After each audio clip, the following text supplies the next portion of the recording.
বাংলাদেশি বংশোদ্ভূত খ্যাতিমান ফুটবলার হামজা চৌধুরী প্রসঙ্গ।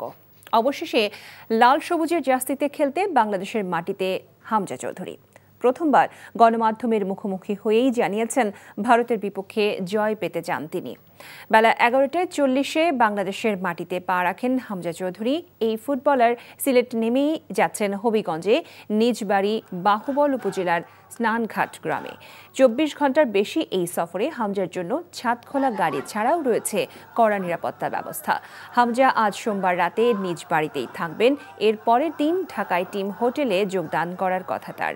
আগামী 19 মার্চ বাংলাদেশ দলের টিম ফটো সেশনের পর অনুষ্ঠিত হবে সংবাদ সম্মেলন।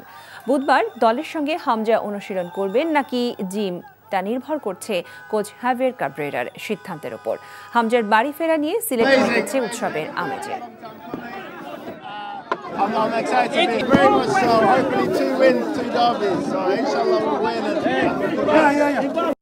এই ঈদে জামা জুতো অ্যাকসেসরিজের ডিসকাউন্ট।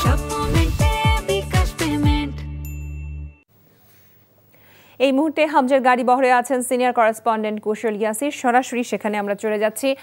কুশল, হামজার হবিগঞ্জ যাত্রার সর্বশেষ কি তথ্য আপনার কাছে আছে?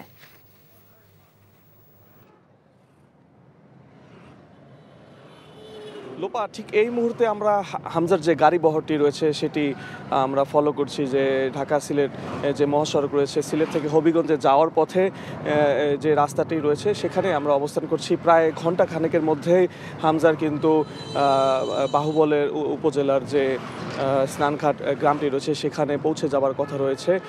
সিলেটের যে মূল শহর রয়েছে এয়ারপোর্ট থেকে সেই শহরে সে প্রবেশ করতে কিন্তু বেশ মানুষজন তার জন্য অপেক্ষা করছিলেন। এবং আমরা দেখেছি যে ওসমানী যে ইন্টারন্যাশনাল এয়ারপোর্ট রয়েছে এই এয়ারপোর্টের মধ্যে ছিল উপচে পড়া ভিড়। এবং সেই এয়ারপোর্ট থেকেই কিন্তু হামজা চৌধুরী একটি সানরুফ যে গাড়ি ছিল সেই গাড়ির মাধ্যমে তিনি কিন্তু হাত নেড়েছেন সবার সঙ্গে, সবার কাছে কৃতজ্ঞতা প্রকাশ করেছেন। এবং তার আগে ভিআইপি যে গেট ছিল সেই ভিআইপি গেট দিয়ে কিন্তু সাংবাদিকদের সঙ্গে কথা বলার জন্য চেষ্টা করেছেন। এবং সেখানে তিনি জানিয়েছেন যে বাংলাদেশের বিপক্ষে যে ভারতের ম্যাচকে ঘিরে কিন্তু তিনি বেশ এক্সাইটেড এবং বাংলাদেশের জার্সিতে মাঠে নামার জন্য তাই তিনি কিন্তু অধীর আগ্রহে অপেক্ষা করছেন। আমরা জানি যে হামজা চৌধুরী ইংলিশ প্রিমিয়ার লিগের একাধিক ক্লাবে খেলেছেন এবং তার মাধ্যমে তার হাত ধরে বাংলাদেশের ফুটবলের যে ভবিষ্যৎ সেটি পাল্টে যাবে এমনটাই কিন্তু প্রত্যাশা করছে সিলেট সহ বাংলাদেশের যে ফুটবল ভক্তরা রয়েছেন তারা। লোপা, আমার কাছে এই ছিল সর্বশেষ।